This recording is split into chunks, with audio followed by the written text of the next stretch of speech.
बिस्मिल्लाहिर्रहमानिर्रहीम। अस्सलाम वालेकुम। जीअं त अॼु असां फाइंड में एडवांस फाइंड ऐं गो टू जा ऑप्शन सिखंदासीं। सो फस्ट ऑफ ऑल मां एडवांस फाइंड खे क्लिक कयां थो त फाइंड ऐं रिप्लेस जो डायलॉग बॉक्स खुली ईंदो। सो फाइंड जे हेठां फाइंड वर्ड आहे ऐं उन जे भरिसां बॉक्स आहे ऐं इन खे फाइंड बॉक्स चइबो आहे। फ़र्ज़ु कयो मां हिते विंडो वर्ड टाइप कयां थो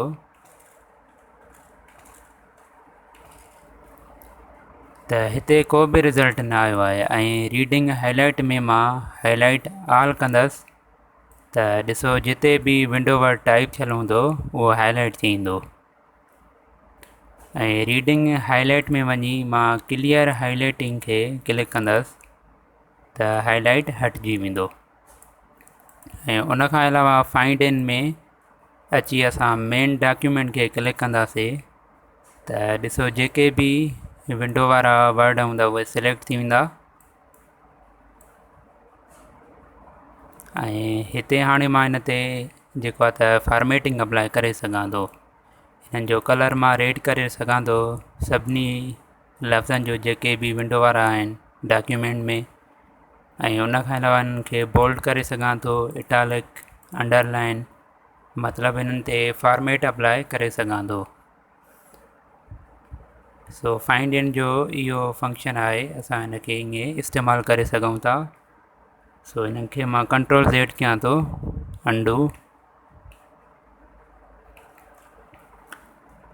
ऐं फाइंड नेक्स्ट सां जेको आहे त वर्ड जेको आहे त 1 बाय 1 सिलेक्ट थींदो आहे। हाणे फाइंड बॉक्स में असां विंडो वर्ड टाइप कयो आहे त फाइंड नेक्स्ट सां जेके बि विंडो वारा लफ़्ज़ हूंदा उहे 1 बाय 1 सिलेक्ट थींदा। तव्हां ॾिसी सघो था। ऐं फाइंड नेक्स्ट सां तव्हां हिकिड़ी ॻाल्हि ज़हन में रखो, अगरि तव्हां फाइंड नेक्स्ट जो ऑप्शन इस्तेमालु कयो था त कर्सर जी पोज़ीशन ॾिसो त किथे आहे। हाणे मिसाल ॻाल्हि मां कर्सर खे पैराग्राफ जेका हेडिंग आहे गेट फेमिलियर विंडो वर्ड जे लास्ट में रखां थो।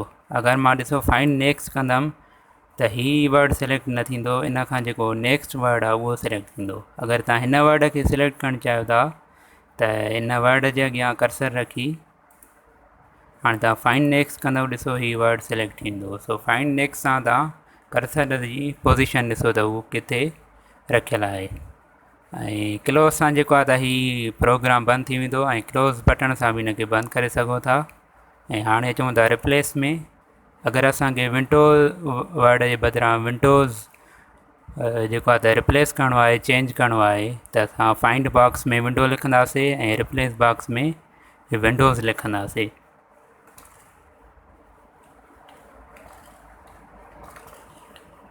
सो ॾिसो रिप्लेस बॉक्स में मां विंडोज़ लिखियो आहे।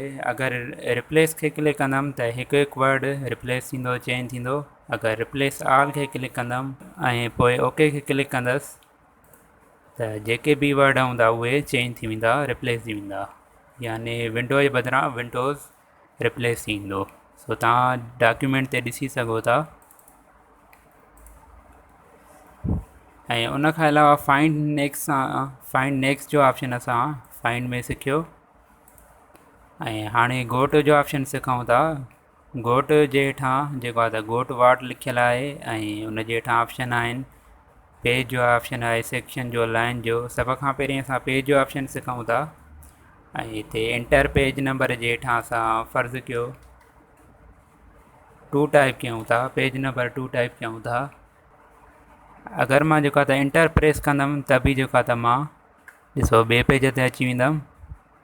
अगरि मां साॻियो ई 1 पेज ते वञणु चाहियां थो, पहिरें पेज ते, त पेज नंबर टाइप करे 1 ऐं मां गोट जे ऑप्शन खे क्लिक कंदसि या एंटर प्रेस कंदमि त तभी मां पेज 1 ते अची वेंदमि। सो हिते मां गोट जे ऑप्शन खे क्लिक कयां थो त ॾिसो मां पेज 1 ते अची वेंदमि।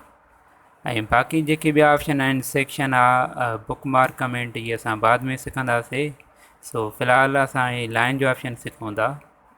सो मां जेको आहे त 6 जेको आहे त लाइन नंबर टाइप कयां थो ऐं पोइ गोट जे ऑप्शन खे क्लिक कयां थो त ॾिसो हिते रिज़ल्ट जी ख़बर न पवंदी।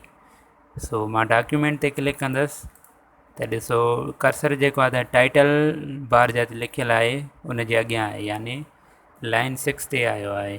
सो ईअं ई तव्हां जेको आहे त गो टू जे ऑप्शन में पेज ऐं लाइन जो इस्तेमालु करे सघो था। सो ही हुयो अॼु जो वीडियो, ऐं जेको आहे त बिगिनर्स लाइ ही ऑप्शन काफ़ी आहिनि जेके मां सम्झण जी कोशिशि कई।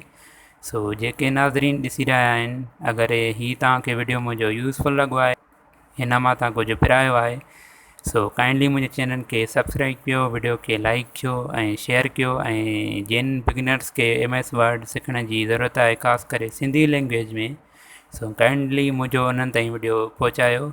सो तेसीं ताईं मूंखे इजाज़त ॾींदा। Thank U very much. God bless U.